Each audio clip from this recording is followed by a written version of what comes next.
नमस्कार. चला तर मग आज आपण एका व्हर्च्युअल लॅब सेशनमध्ये जाणार आहोत आणि बघणार आहोत की डीसी शंट जनरेटरची कामगिरी कशी तपासली जाते. हा प्रश्न खूप महत्त्वाचा आहे, नाही का? आणि याचं उत्तर आपल्याला मिळणार आहे जनरेटरच्या चाचणीमध्ये. म्हणजे जनरेटरवर जेव्हा कामाचा भार वाढतो तेव्हा नेमकं काय होतं हेच आज आपण प्रत्यक्ष पाहणार आहोत. पण थांबा, ही चाचणी करायची तरी का? कारण कोणतंही उपकरण वापरण्याआधी ते कसं काम करतं हे समजून घेणं खूप महत्त्वाचं असतं.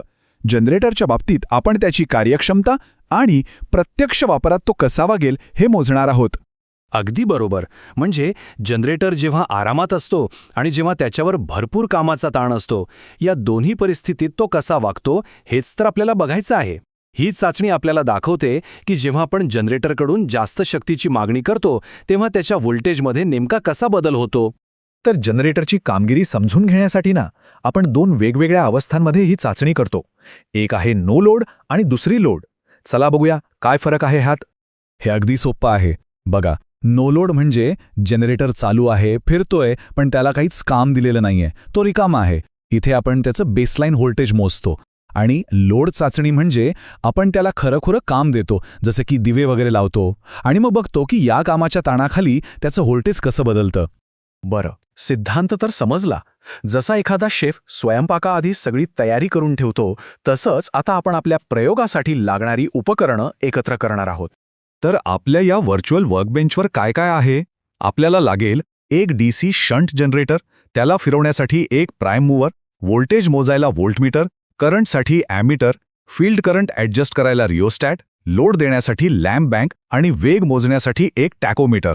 चला तर मग, सगळी तयारी झाली आहे. आता वेळ आहे प्रत्यक्ष प्रयोग करण्याची.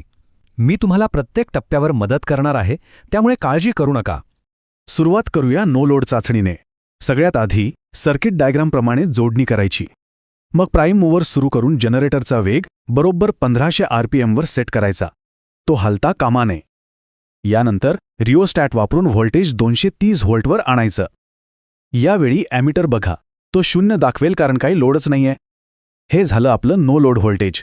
आता खरी मजा, लोड चाचणी. आपण आता हळूहळू लॅम्प बँक वापरून लोड वाढवणार आहोत. म्हणजे आधी 2 अँपियर, मग 5 आणि मग थेट 10 अँपियरपर्यंत. आणि हो, सगळ्यात महत्त्वाचं, या संपूर्ण प्रक्रियेत जनरेटरचा वेग 1500 RPM वर स्थिर ठेवायचा आहे. प्रत्येक वेळी लोड वाढवल्यावर व्होल्टेज किती खाली आलं हे आपल्याला काळजीपूर्वक नोंदवायचं आहे. वा, प्रयोग तर यशस्वी झाला आणि आपल्याकडे आता सगळे आकडे आहेत. पण नुसत्या आकड्यांचा काय उपयोग, बरोबर ना? चला आता या डेटाचं विश्लेषण करूया आणि बघूया की यातून आपल्याला काय महत्त्वाचं कळतंय. हे बघा, हा आहे आपला मूळ निरीक्षण तक्ता. प्रयोगात आपण जे काही मोजलं ते सगळं इथे आहे. आपलं विश्लेषण याच डेटावर आधारित असणार आहे.